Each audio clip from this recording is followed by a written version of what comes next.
Hola a todos, bienvenidos a nuestro sexto podcast, donde tenemos como invitados, aparte del directorio de la ONG Vivienda Local.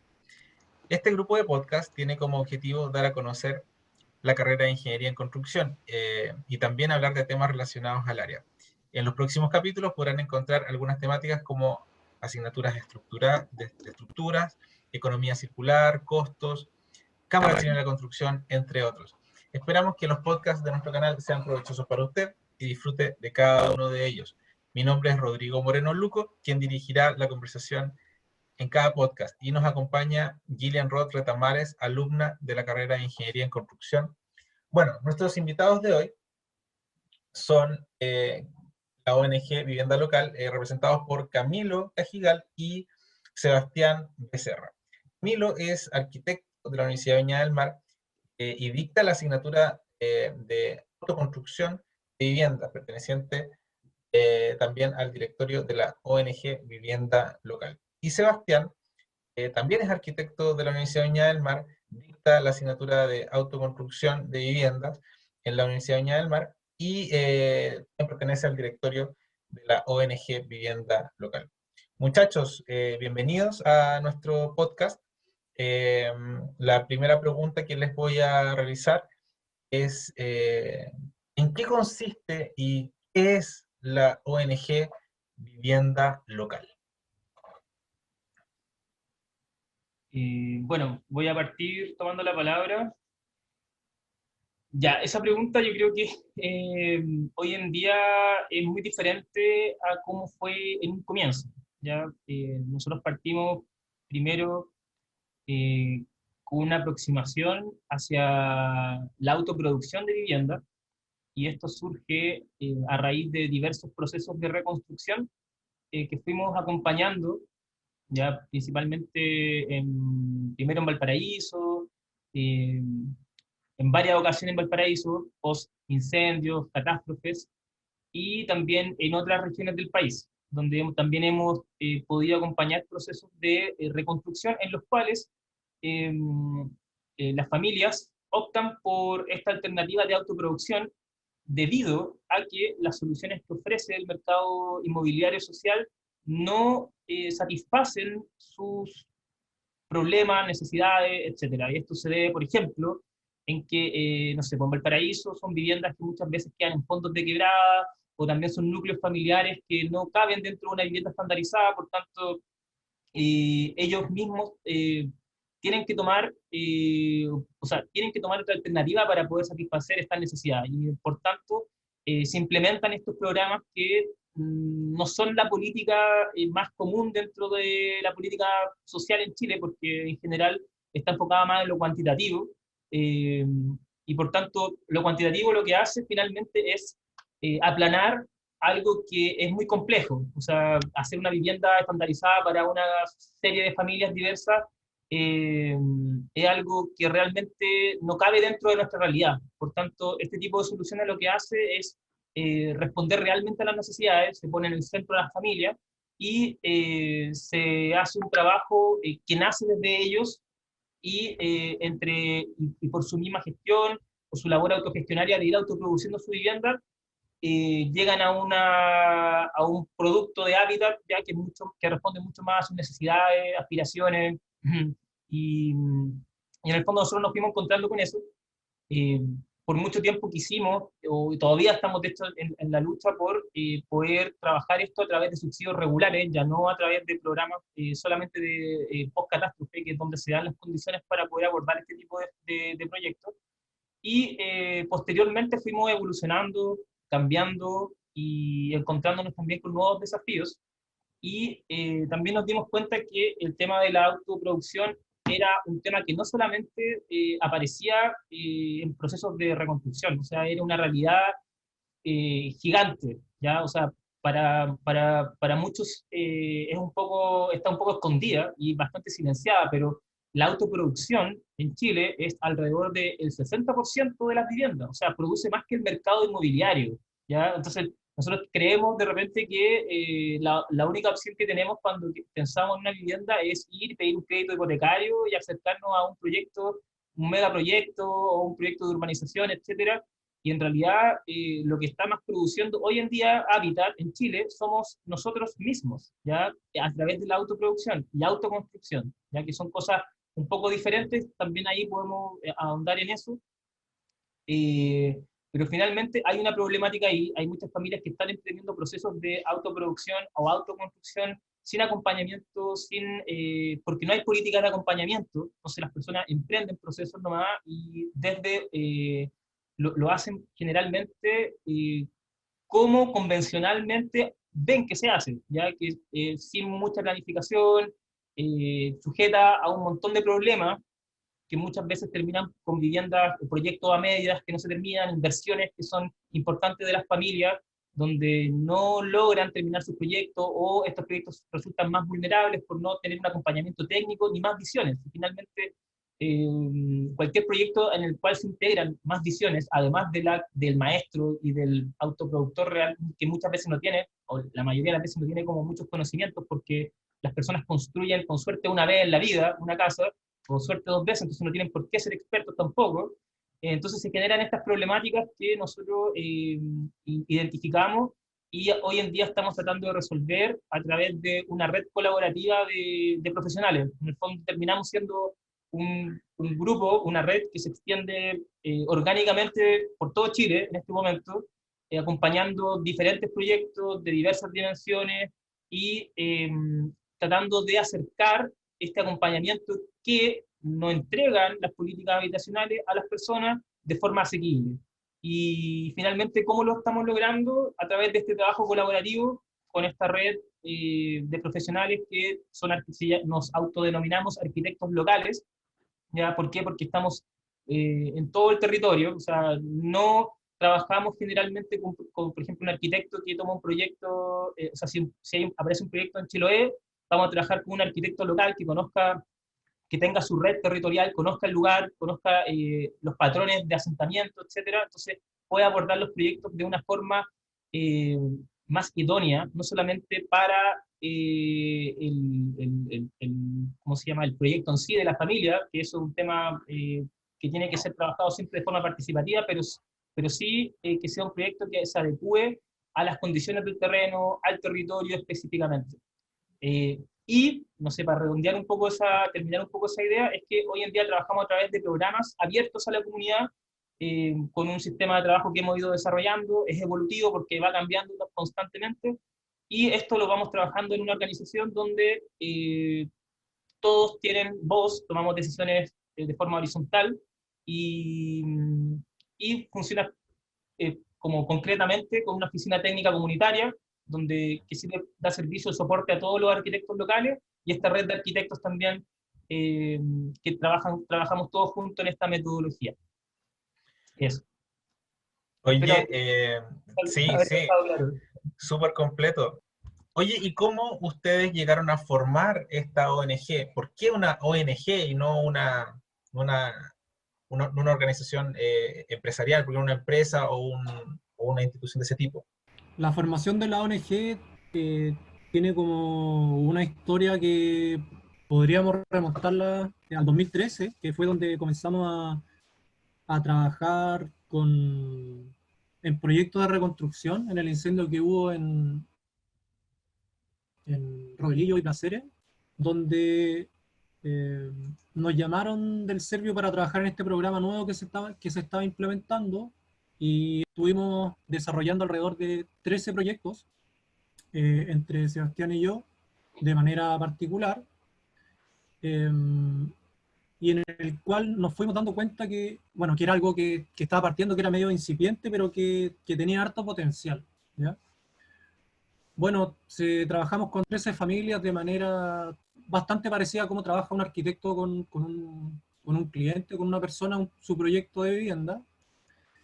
Y luego para el incendio del 2014, para ese mega incendio, junto con otros colegas arquitectos, eh, tuvimos bastante auge en relación a la cantidad de proyectos que pudimos desarrollar. Esto gracias a que nosotros igual insistimos ante el Servio y con difusión de que esta manera era, sobre todo en Valparaíso, una forma de mantener o desarrollar la identidad que había, o sea, y que hay en los cerros, porque no era nuestra idea que se llenaran los cerros de viviendas tipo, que era lo que estaba proponiendo, que era lo que se estaba proponiendo como solución en la mayoría de los casos. Entonces, en una feria inmobiliaria que se hizo abierta en la plaza cívica, estuvimos nosotros con un stand y pudimos como conversar con gente y mostrar lo que habíamos hecho anteriormente en el incendio del 2013. Gracias a eso tuvimos una buena acogida, estuvimos desarrollando alrededor de 50 proyectos, también de manera particular asociados con otros arquitectos que también son connotados en relación a la autoconstrucción de la región. Y desarrollando esto, a medida que fuimos desarrollando los proyectos y la relación con la gente, nos fuimos dando cuenta que en realidad lo que estábamos haciendo, eh, porque era como desarrollar mucho en terreno. Entonces lo que necesitábamos era como bajar un poco esta información, esta como máquina que estábamos poniendo en funcionamiento y generar un marco teórico en relación a esto. Porque, claro, estábamos haciendo mucho, pero no necesitábamos ir hacia atrás, ¿cachai? Como pensar un poco en lo que estábamos haciendo. En esa reflexión que tuvimos, o inflexión, nos dimos cuenta que en realidad este programa tenía muchas virtudes. Como que hacía un círculo virtuoso en relación a los resultados que se podían obtener de vivienda, ¿ya? Y al proceso que significaba la obtención de la vivienda. Esto quiere decir que la gente se terminaba apropiando mucho más del proyecto, ya que estaba involucrada desde un principio con el arquitecto y con su proyecto. Eran proyectos que respondían a un contexto de barrio mucho más armónico y mucho más fusionado con lo que existe geográficamente y ganando posiciones y ganando cosas en el cerro, por ejemplo, ganando una vista al mar, o ganando una luz del norte, o ganando una ventilación cruzada, o una terraza, qué sé yo. Y siempre en relación a la necesidad de la familia. Y esta inflexión, o este como marco teórico que pudimos generar en relación a estas virtudes, justo apareció un fondo de Corfo que sea... ¿Cuál fondo? ¿Cuál era el nombre del fondo, el primero ese Creo que que se llamaba postulamos? Prototipo de Innovación Social. Claro, un fondo de prototipo de innovación. eh, Salió la idea de postular al fondo y resultó que lo ganamos. Así que esto nos permitió tener ciertos recursos para destinar a la formación de una entidad o de una organización, en este caso, que responde a un tema más que empresarial. Ya iba parte de tu pregunta, más que empresarial o de generar una utilidad, tenía que ver con cómo nos relacionábamos con otros medios. Esto de ser ONG como que nos abría más puertas a otras instancias, por ejemplo, a relacionarnos con otras empresas, con la academia, con otras organizaciones, con centros comunitarios, etcétera. Es como otro enfoque. Es por eso que tomamos la decisión de hacer una organización no gubernamental, y gracias a ese fondo pudimos desarrollarla incipientemente. Nos sirvió para conformarla, para tener una estructura y para darle también un norte, que en ese tiempo eran los subsidios. O sea, nosotros en un principio pensamos que podíamos trabajar en subsidios de autoconstrucción en formato regular, pero nos dimos cuenta rápidamente que en ese momento y todavía no están las condiciones desde el subsidio. El ministerio como que no entiende aún, o no quieren dar lo que en realidad se necesita para poder desarrollarlo, pero bueno, eso puede ser otro tema. Eh, y desistimos de esa idea y estuvimos como también dentro de lo que se vino desarrollando dentro de la ONG. Nos dimos cuenta de que había mucha gente que nos escribía también como por proyectos particulares, en parte. Y eso también nos hizo un clic, y pudimos relacionarlo a otro gran problema, que no era tanto el sector más vulnerable económicamente de la población, sino que nos dimos cuenta también de que había un gran abandono dentro de la clase media, o sea, dentro de nosotros mismos, que nosotros éramos parte de la clase media, o sea, somos parte de la clase media, que les cuesta o les resulta muy difícil sacar un crédito hipotecario en el banco por a veces motivo, y también les resulta muy complejo y muy engorroso, y a veces ni siquiera pueden obtener un subsidio habitacional. Entonces quedan como en un limbo. Y en este limbo donde nosotros quisimos como tratar de hacer hincapié y de generar un tipo de solución. Y en eso estábamos cuando apareció otra postulación a Fondo Corfo de posicionamiento y sistematización, sea, algo así, y que por suerte o por, bueno, lo ganamos también y eso nos permitió desarrollar esto dedicado a la clase media, como enfocado y dedicado como a la clase media, ¿cachai? Bueno, todo ha ido mutando y evolucionando siempre desde el inicio y ahora es lo que es como en lo que estamos enfocados, en un proceso de acompañamiento que tiene una estructura que también evoluciona y cambia en relación a las necesidades y también a los tiempos, porque, por ejemplo, ahora estamos integrando tecnología sustentable y eficiencia energética en los proyectos, cosas que van saliendo desde las mismas demandas de la gente. Y eso es un poco como una historia no tan resumida, pero más o menos Sí, bueno, resumida. ahí la Gillian va a hacer el recorte, no te preocupes. Porque hablaste cosas que después quizás vamos a conversar. Entonces, ahí la Gillian puede armar un poquito el puzzle, el rompecabezas, ¿ya? Pero bien, súper bien. Eh, Muchachos, ¿en qué tipo de proyectos trabaja la ONG? ¿Con qué tipo de proyectos ustedes se, se animan a trabajar?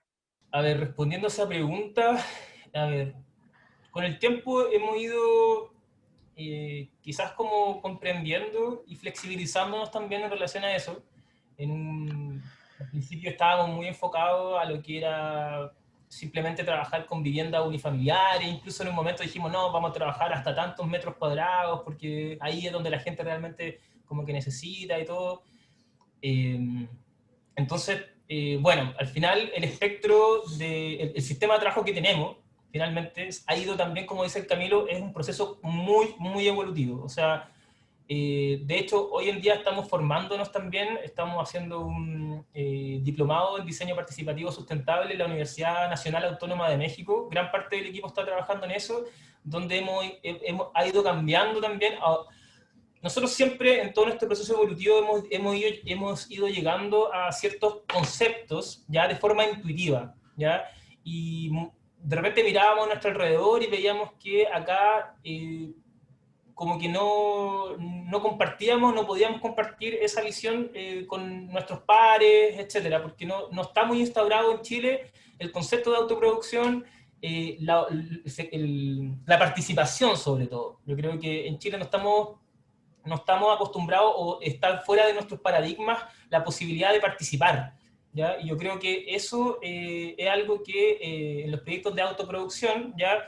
Que finalmente el concepto general se llama producción social del hábitat, ¿ya? O sea que nosotros mismos tomamos decisiones sobre cómo nosotros queremos habitar, ya no hablando solamente de la vivienda como un producto, sino que hablando de la vivienda como un hábitat, ¿ya? O parte de este hábitat, ¿ya? O sea, principalmente empezamos a entender conceptos que nosotros estábamos llegando de forma intuitiva, lo estamos ahora pudiendo como entender en un marco teórico y compartiéndolo también con otras iniciativas que están sucediendo en Latinoamérica fuertemente, sobre todo hay experiencias muy importantes en Argentina de autoproducción o más que todo de producción social del hábitat, ¿ya? No solamente proyectos individuales, sino que proyectos ya mucho más grandes donde las familias o los grupos o las comunidades finalmente, ellos participan durante todo el proceso, eligen la forma de producción, eligen los sistemas constructivos que son más idóneos para ellos mismos, que son más representativos para su identidad,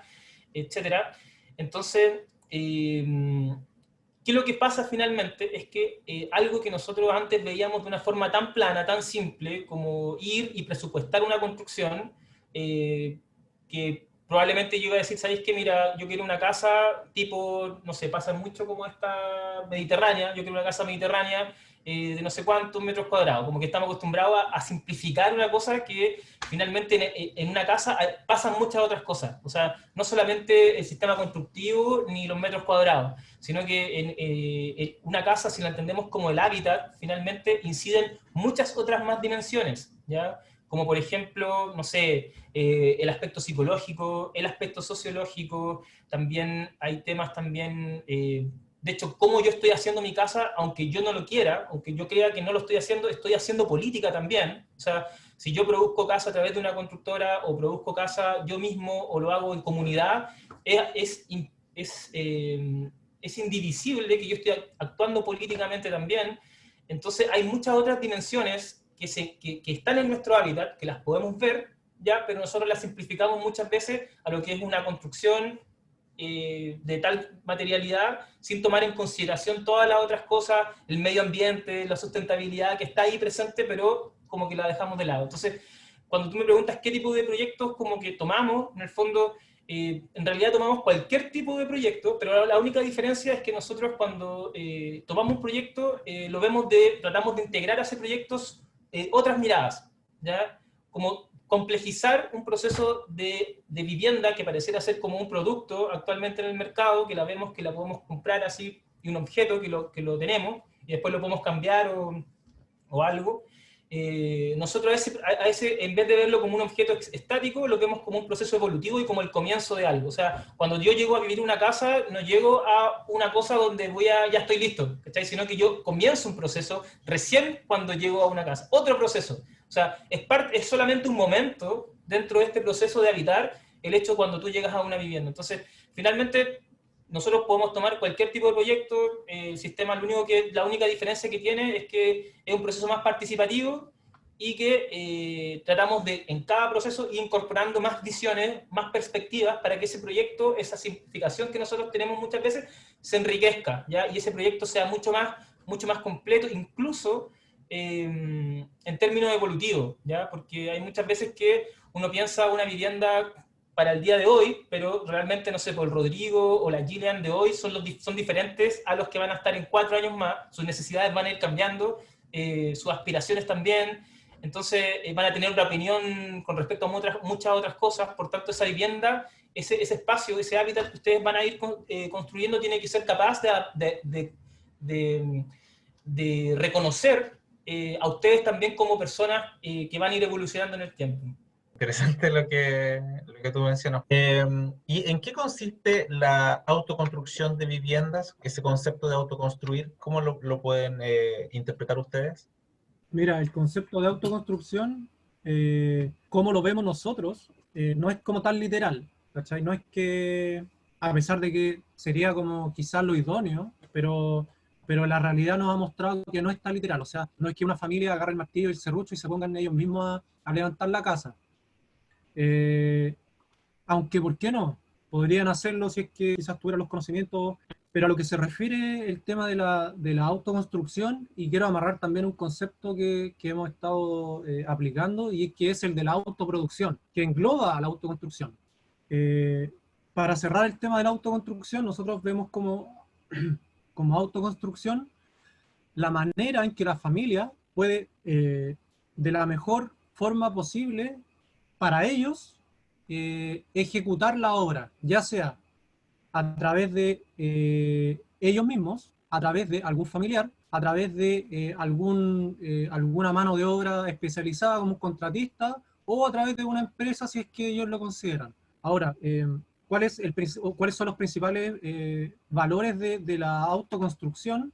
Es primero el conocimiento que debiesen tener o que adquieren a medida que van ejecutando la obra, y el ahorro también en relación a este insumo, que es la mano de obra, ¿cachai? O sea, una familia, por ejemplo, que tiene dentro de sus redes familiares o de amistad, gente que construye, puede ahorrar recursos, ¿cachai? Y esos mismos recursos destinarlos a la vivienda, ya sea en material o en metros cuadrados, Quiero etcétera. hacer una pequeña Y volviendo acotación ahí, ¿puede ser? Lo que pasa es que dale nomás. está el concepto de autoconstrucción, que es cuando tú construyes con tus propias manos, ¿ya? Y la autoproducción, como decía el Camilo, engloba la autoconstrucción, ¿ya? Y entonces la autoproducción es como más compleja, o sea, como que tú puedes decir, yo autoproduzco, pero no necesariamente yo soy el que estoy martillando, sino que yo estoy haciéndome cargo del proceso.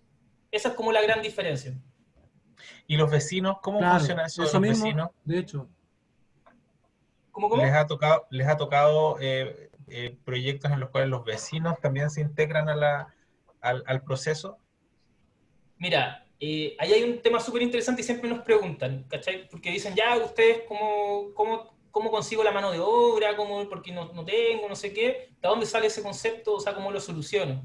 Entonces, de la forma que nosotros trabajamos, aplicamos una especie de superposición de redes, ¿ya? ¿Qué significa eso? Que primero, inicialmente, como decía el Camilo también, es súper importante, o la mejor condición es que la mano de obra o las personas que se trabaje sean de la misma red de confianza del mismo autoproductor, ¿ya?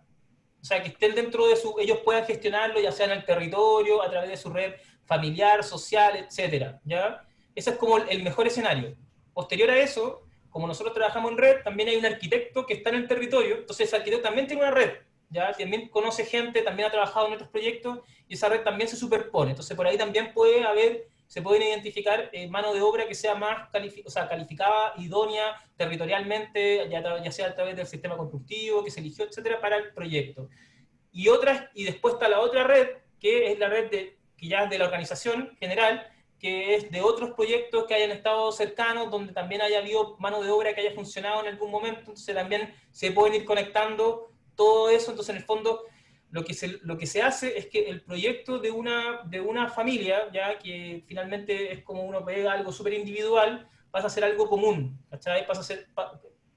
Se integra en esta como red territorial que se superpone de diferentes partes para ir solucionando, y así se van solucionando todos los problemas que van surgiendo, ¿ya? O sea, en el fondo, como que ahí también está el carácter evolutivo, ¿ya? Porque tú como decís, oye, ¿cómo diseño algo evolutivo? Así como en forma, no existe, sino que lo evolutivo está en las capacidades que van quedando las personas para ello después en un futuro también ir pudiendo resolver esos problemas, ¿ya? O sea, no solamente el diseño está en lo material, sino que hay una incidencia en la forma de pensar, ¿ya? Y en las capacidades que vas adquiriendo a atravesar por un proceso de autoproducción para posteriormente enfrentar nuevos problemas de hábitat, ¿ya? Principalmente de hábitat, pero también de otras cosas, ¿cachai? Como que en el fondo esta forma de ver como una posibilidad autogestionaria de ir resolviendo los problemas te va entregando ciertas herramientas que las puedes ir aplicando después a otros conceptos. Sí, correcto. Gracias, Sebastián y Ya lo Camilo. que iba también sobre la autoproducción, que es un concepto más general que nace desde la gestión y desde la gestión de todas las líneas que influyen dentro de este proyecto, ya sean los recursos económicos, el tiempo, la mano de obra, la disponibilidad, desde todos los ángulos, por decirlo así. Y también es súper importante resaltar que la autoproducción, la autoproducción, ya, veámoslo como son diferentes conceptos. Está la autoconstrucción que se engloba en la autoproducción y la autoproducción está dentro de otro proceso un poco más grande que es la producción social del hábitat, como lo hablamos anteriormente, que es esta capacidad que nosotros tenemos para ir construyendo nuestro propio hábitat. ¿Qué pasa? ¿Ya? Y esto surge siempre desde un problema, desde una demanda, ¿ya? Y la demanda muchas veces es de, oye, ¿sabéis que no tengo dónde vivir? Necesito un espacio donde habitar. Esa es como la demanda prima, ¿ya? Y lo que se ve es como la punta del iceberg, porque finalmente cuando alguien tiene un problema de vivienda, ¿ya? Fundamentalmente también en los sectores más vulnerables, lo que nosotros vemos, ¿ya? Y donde estalla esto es a través de la falta de un techo, pero ese no es el único problema. O sea, si uno lo ve hacia atrás, o sea, tú tienes que entender de dónde viene ese problema para que esa persona o esa familia hoy tenga ese problema de vivienda. O sea, no solamente, y ahí también es donde entendemos que la vivienda no es solamente vivienda como producto, sino que hay un problema más complejo ahí, ¿cachai? Hay un problema social, hay un problema también sistémico, ya familiar, histórico, de por qué yo estoy en esta condición actualmente. Entonces, y ahí también eso te ayuda también a entender cómo es el proceso. Ya, y por otro lado, ya cuando tú tienes ese problema, hoy en día las políticas que te dicen, ya mira, yo llego, yo me organizo ya en grupo a través de un comité, por ejemplo, y después veo las posibilidades que existen dentro del mercado inmobiliario social, ya sea como subsidio, etcétera, pero me incita a meterme dentro de un medio de financiamiento establecido que ya me incide ya para que mi proceso de producción sea como dentro de un proceso ya establecido. ¿Ya? En cambio, la autoproducción lo que hace es como proponer ya y proponer una forma de participación diferente, de tal forma de yo mismo ir proponiendo y resolviendo cómo yo quiero producir ese hábitat también. O sea, es un poco crítico, es una visión súper crítica en realidad la que nosotros también compartimos en relación a eso. Bien, súper. Oye, pasemos a otra pregunta, ya, a otra temática.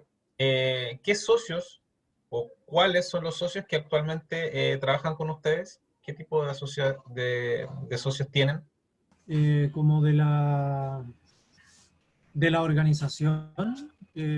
Claro, porque nosotros llamamos socios o hacemos socios a la gente que se suscribe para trabajar en nuestro programa. Ese es como un tipo de socio. Eh, y son socios por el tiempo que dura su programa, ¿cachai? Esa es como la forma de integrarlos dentro de la ONG mientras están desarrollando su proyecto. Hay otros socios que son los socios como internos, que vendrían siendo quizás los arquitectos y los diferentes técnicos que también van siendo parte de los procesos en ciertos momentos. Por ejemplo, el ingeniero, el comercial, si es que es necesario, un abogado o un sociólogo, etcétera. Y también hay socios del tipo, o quizás más que socios, hacemos como tipos Alianza. de alianza con ciertas instituciones, por ejemplo, con la Universidad de Viña del Mar, que tenemos una alianza de intercambio o transferencia de conocimiento. Tuvimos una alianza, bueno, todavía la tenemos, con Ferretería y Querillas, por ejemplo, que tenía ciertas condiciones a los socios autoconstructores que fueran a comprar sus materiales allá. Y ciertas alianzas, bueno, que no han resultado, pero que también nos han servido a nosotros para darnos cuenta como por dónde ir. ¿Cachai? Hay una alianza importante que también tuvimos, que duró un tiempo, porque también hay alianzas que son temporales y otras que son como más continuas, que nos sirvió como para capacitarnos internamente, ¿cachai? Esta fue para capacitarnos en un programa que se llama Presto, que de hecho es de construcción y sirve para hacer publicaciones, Gantt, presupuesto, etc. Con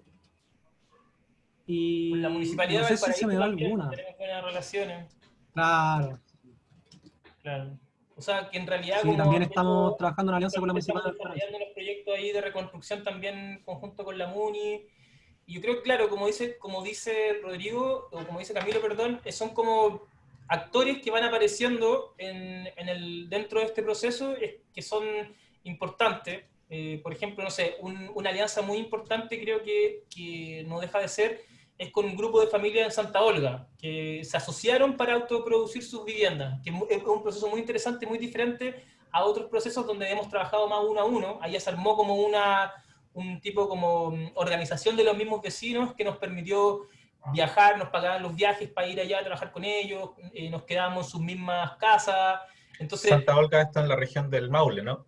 claro. Entonces ya no es como trabajar solamente con un autoproductor, sino que con un grupo que ya se genera como una alianza con ese grupo y una relación diferente también que incide para generar y posibilita otras formas de relacionarse y de producción. Por ejemplo, allá las personas como se agruparon ya compartían la mano de obra, compartían, por ejemplo, si había que mover movimiento tierra, contrataban a una retroexcavadora entre varios y eso hacía la pega.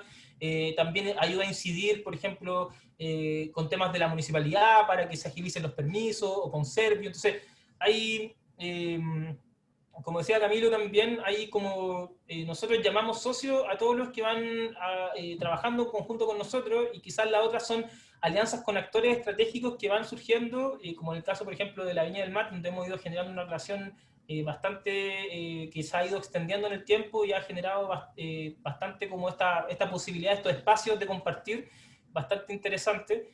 Entonces, claro, abiertos también a generar más alianzas en beneficio, obviamente, de ir promoviendo más alternativas, digamos, sustentables y participativas de producción de hábitat.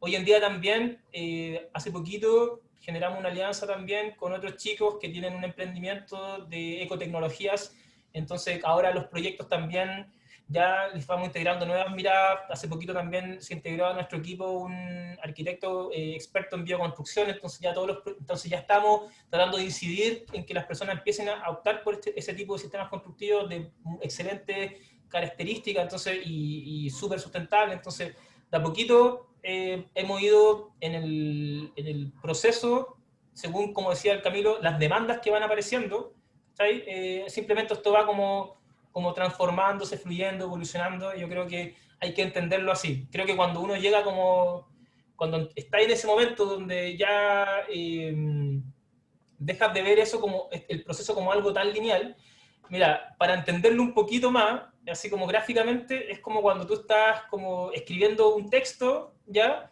Y de repente, no sé, después te devuelves un poquito, ¿ya? Para ir revisando ese texto y avanzas un poquito más. Entonces después te devuelves un poquito y avanzas un poquito más y después lees todo el texto. Entonces ese es como el proceso que hemos ido viviendo en general, o sea, como de creatividad. O sea, vamos avanzando, vamos revisando, vamos avanzando un poco más y así. Es como una suerte de proceso creativo constante.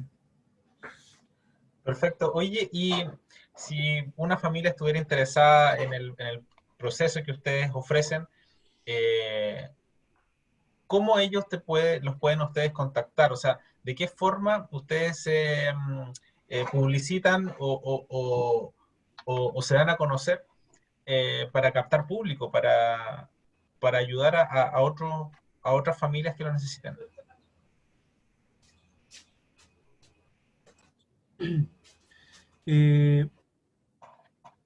Bueno, eso también ha ido como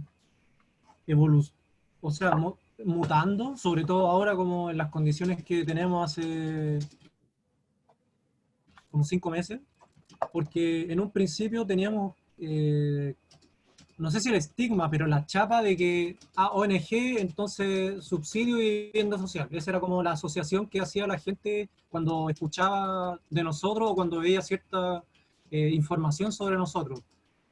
Parte de nuestro trabajo ha sido como dar un poco vuelta a eso, no porque, o sea, solo porque en este momento no podemos desarrollarlo de buena manera, o no están las condiciones para desarrollarlo de buena manera, que es trabajar con subsidios y en ese tipo de proyectos, de manera regular. Entonces, la manera en que nos damos a conocer o como que nos hacemos difusión en este momento es más que nada tratando de ponernos en contacto con la gente siempre, ¿cachai? Claro, nosotros difundimos cosas en redes sociales como, ni siquiera le diría publicidad, sino que mostramos lo que estamos haciendo, mostramos nuestros proyectos, mostramos nuestra postura frente a las cosas, mostramos nuestros intereses, compartimos cosas que están alineadas con nuestro pensamiento, nuestra forma de ver y de hacer. Y tratamos de ponernos en contacto con la gente, de formar un diálogo con ellos directamente, así ojalá en el 1 a 1, a través de charlas que hacemos vía Instagram y Facebook, vía conversatorios que también hacemos a través de esas vías. Hemos estado, bueno, el Seba ha estado incursionando también en YouTube, subiendo algunas cosas y conversando con gente en YouTube, como para dar a conocer el programa, que también ha sido algo súper, que nos ha tomado harta energía y harto tiempo, que es mostrar lo que es la autoconstrucción y explicar lo que es, porque es como un concepto nuevo ahora, ¿cachai? A pesar de que es algo que se hace históricamente, desde hace muchos años, pero la gente en realidad como que no sabe lo que es. Entonces parte de nuestra fuerza ha estado en eso, en tratar de explicar qué es lo que es la autoconstrucción, en qué consiste, y a través de relaciones directas, lo más frontal y lo más directa posible, relacionarnos con la gente, saber de sus proyectos, ver de qué forma podemos apoyarlos y acompañarlos, porque claro, nosotros desarrollamos líneas de programa, o sea, tenemos el programa de obra nueva, el programa de planificación, el programa de reforma, el programa, etcétera. Entonces siempre cuando una persona tiene un proyecto, una familia tiene un proyecto, tratamos como de amoldarlo en algún tipo en alguna categoría en la que, la que podamos acompañarlo, ¿cachai? Sí, también quería complementar a eso que, bueno, así como más concreto, hoy en día como hacemos charlas mensualmente, ahora estamos, un grupo de chiquillas de la organización está haciendo un ciclo de lives de cómo implementar la sustentabilidad en una vivienda, también están súper interesantes, nos quedan dos charlas todavía para que, si ustedes, los invito a verla. También, pero fundamentalmente dice el Camilo, es como encontrar esa instancia. Entonces, ¿cómo lo hacemos? A través de la página, las personas llenan una encuesta, les llega información después a sus correos, la página www.viviendalocal.cl, bueno, Vivienda Local en las redes sociales nos van a encontrar súper ágilmente, en Google también nos pueden buscar, ahí para que le aparezcan las páginas, pero en general mandamos una información donde está nuestro dossier explicativo, como decía el Camilo, nuestro gran desafío ha sido como hacer entender a las personas qué hacemos, ¿ya? Porque es como, oye, pero ¿qué hacen? En verdad, como que no se entiende mucho la primera, pero y ha sido un proceso largo, porque al principio como que nadie entendía, pero hoy en día ya está, tenemos un flujo de proyectos bastante importante ya, ¿cachai? O sea, hoy en día mensualmente entran a la organización entre 4 o 5 proyectos, entonces es un flujo que no ha sido, digamos, un trabajo grande llegar a este punto, de años ya, de tratar de ir concientizando esto, pero yo creo que no sé si cualquier como, no sé, estudio, oficina de arquitectura va a tener ese flujo de ingresar como 4 o 5 proyectos mensuales ¿cómo se llama?, de autoproducción. O sea, creo que para nosotros ha sido importante en este momento, o sea, hoy en día es importante en la situación en la que estamos porque es fruto de un proceso, ¿ya?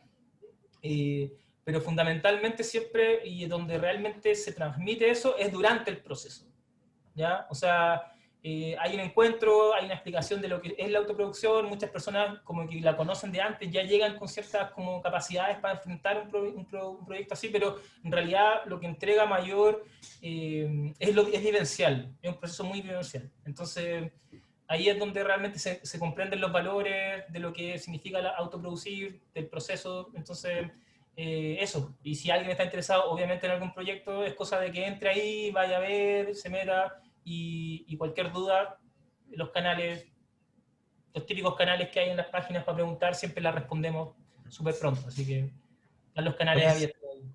seguro que el boca a boca también ayuda. Yo creo que eso es también una entrada importante. Vamos a la siguiente pregunta, ¿ya? ¿Por qué una persona o una familia debiera postular a este tipo de proyectos, a ser suscrito? ¿Cómo ellos pueden postular a estos beneficios o a este programa? Bueno, primero como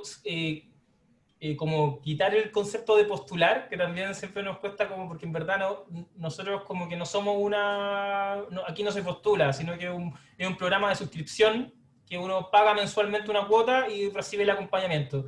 Y eso se calcula en relación a los metros cuadrados que tú pretendes construir. O sea, hay familias que son 60 metros cuadrados, entonces se hace un programa en relación a esos 60 metros cuadrados de duración, etcétera. Entonces, como simplemente de acuerdo a las posibilidades de la familia, es que el proyecto los va a acompañar. En el fondo, nosotros tenemos un valor súper fijo, ya que es por metro cuadrado.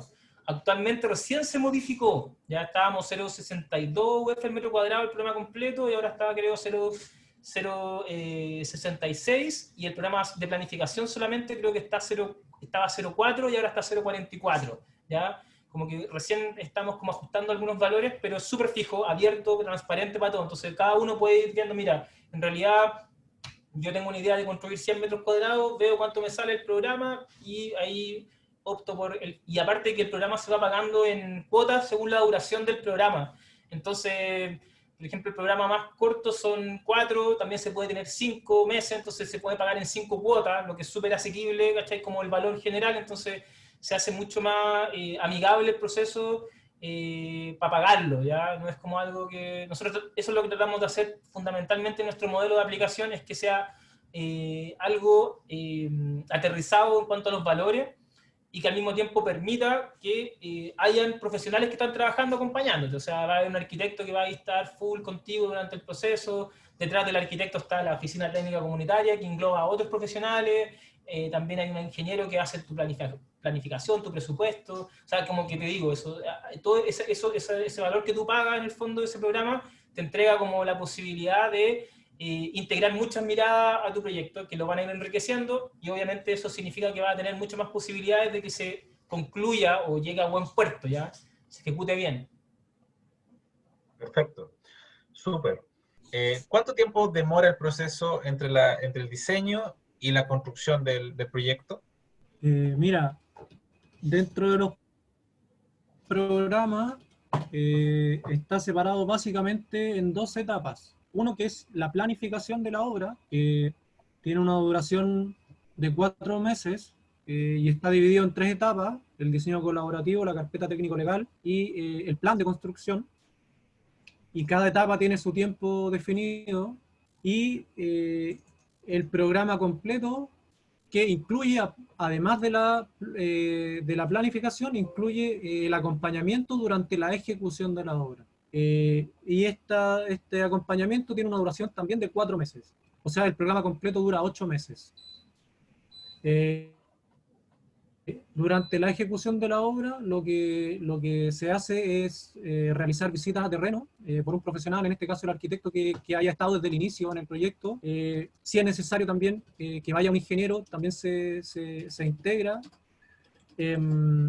Y van viendo que la obra se vaya ejecutando acorde y en relación al proyecto que se diseñó, o sea, que se vaya ejecutando de manera correcta.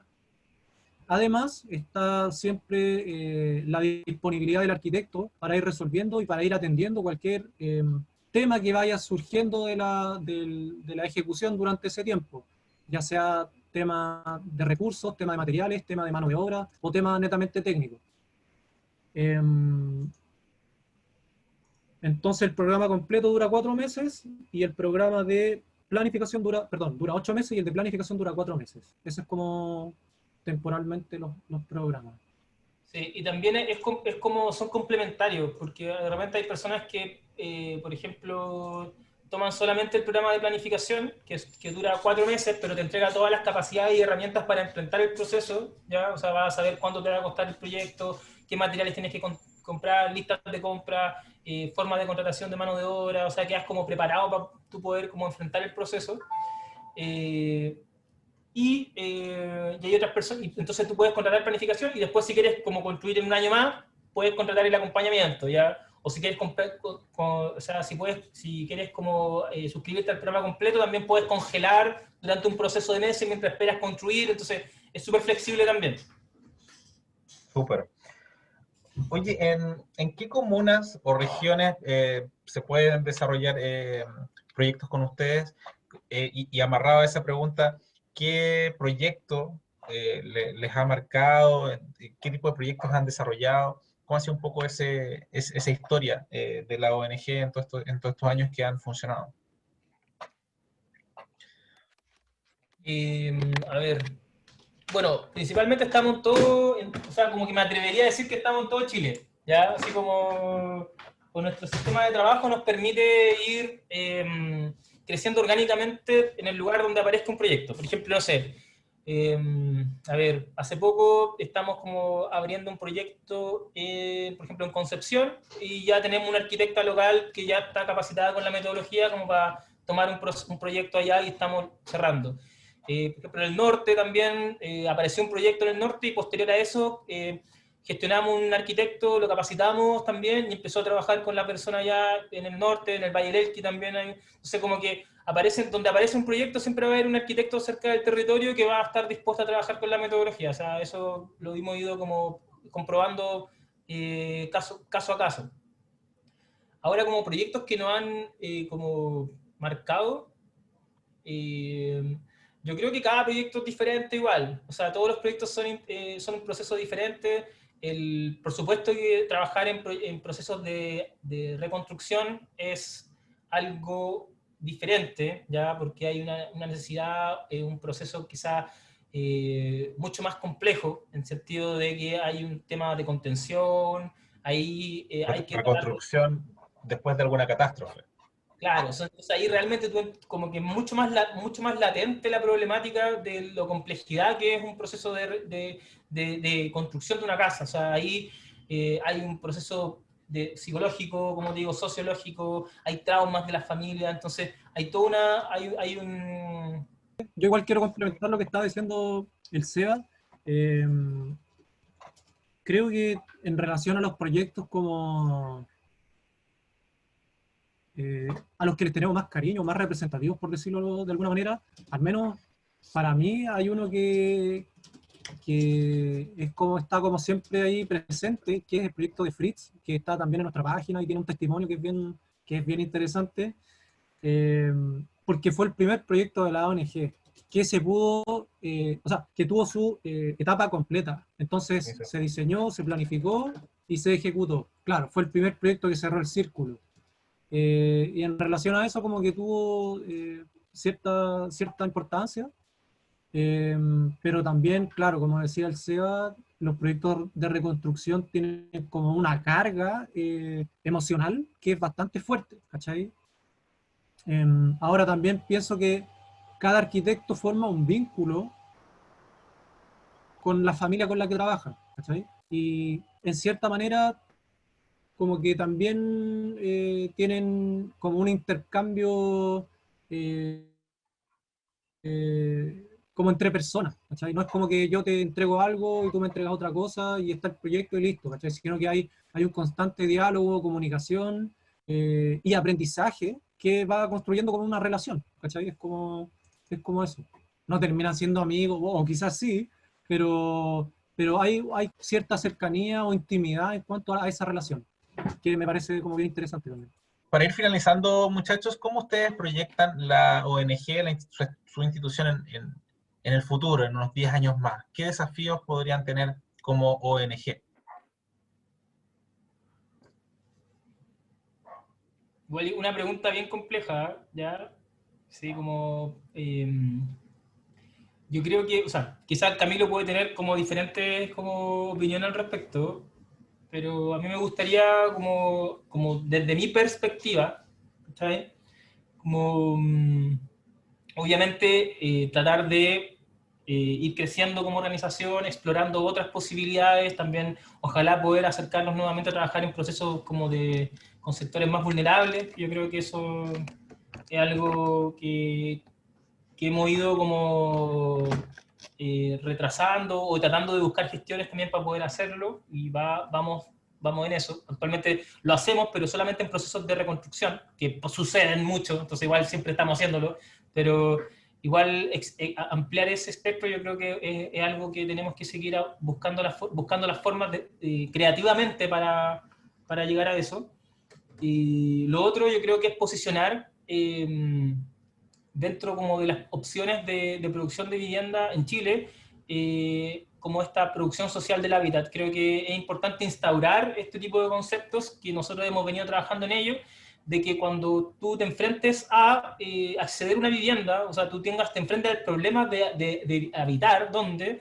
¿Cómo puedo resolver eso? Tú tengas dentro de ese abanico de posibilidades la autoproducción y tengas como las herramientas de producción, o sea, y autogestión para poder llevarlo a cabo, ¿ya? Y en cuanto a términos a la construcción como carrera en sí, yo creo que un desafío que tenemos que tener los constructores o quienes nos dedicamos al mundo de la construcción es también entender que la construcción se hace ya con nosotros o sin nosotros, ¿ya? O sea, independiente de que nos estemos estudiando 6 años, 4, 8 años, lo que quieras en la universidad y que uno salga de ahí pensando que somos expertos en la construcción, esto va a seguir sucediendo igual, ¿ya? O sea, independiente de que existamos todos los constructores o no. Entonces, esa visión es súper importante, yo creo que para las nuevas generaciones de profesionales, de entender que lo que uno está haciendo es un proceso respetuoso, ¿ya? De incorporarse a algo que ya está andando sin nosotros, ¿ya?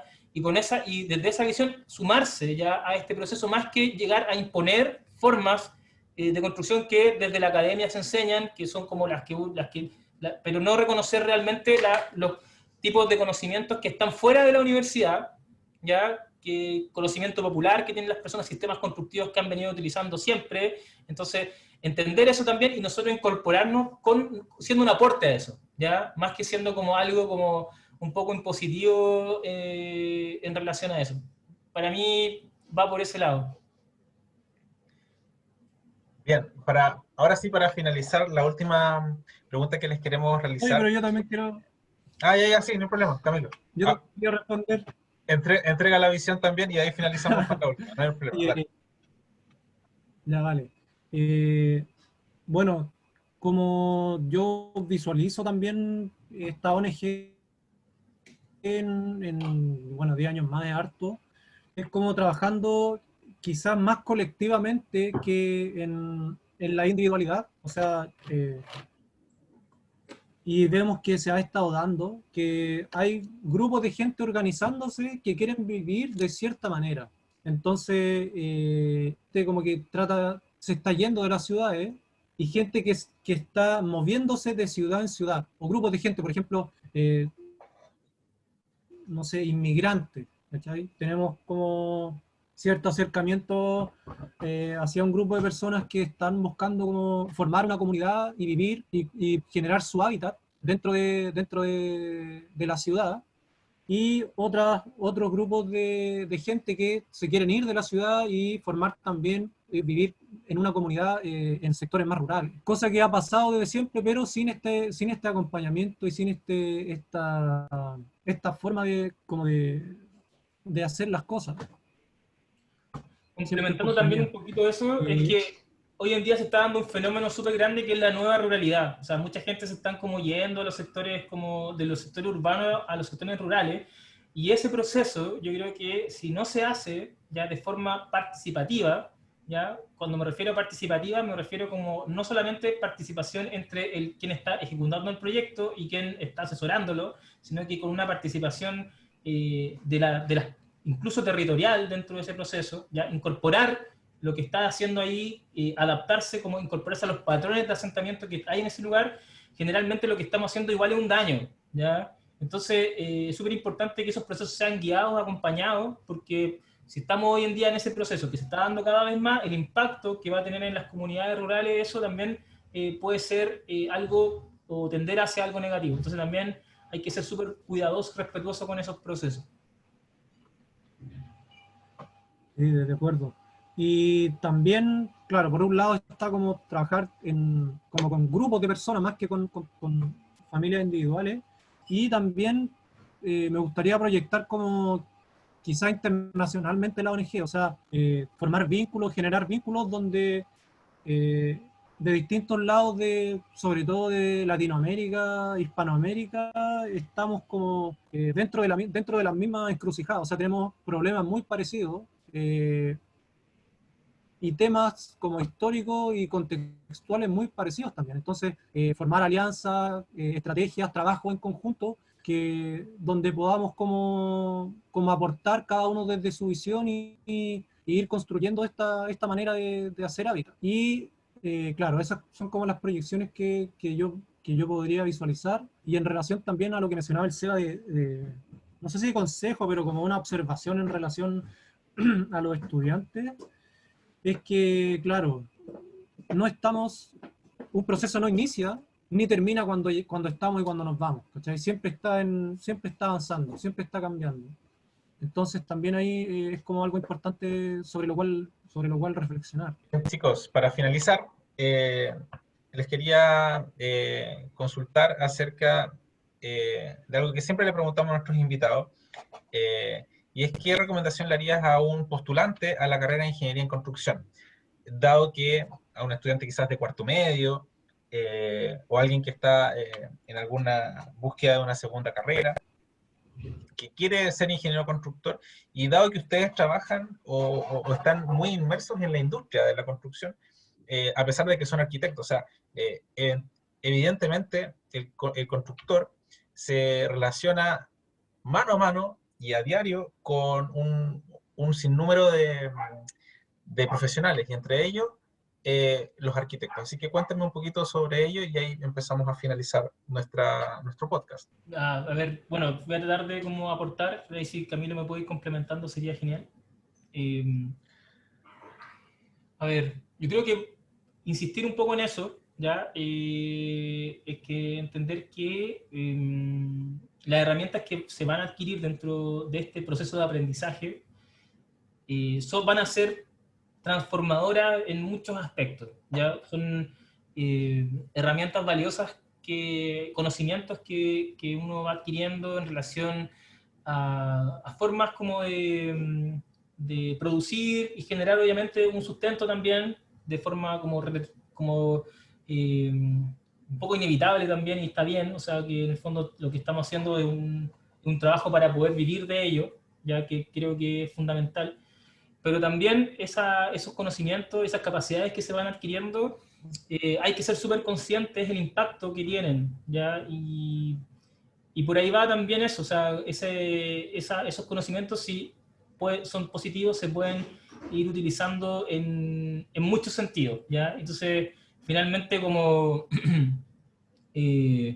tratar de como entender eso, de que finalmente los conocimientos y las herramientas que estamos adquiriendo van a generar un impacto y tenemos que ser conscientes de ese impacto, ¿ya? Que va a generar en nuestras ciudades, en otras personas, en comunidades. Entonces, yo creo que es importante entender eso. Y obviamente que, como decía el Camilo también, uno se integra a algo que ya está sucediendo, ¿ya?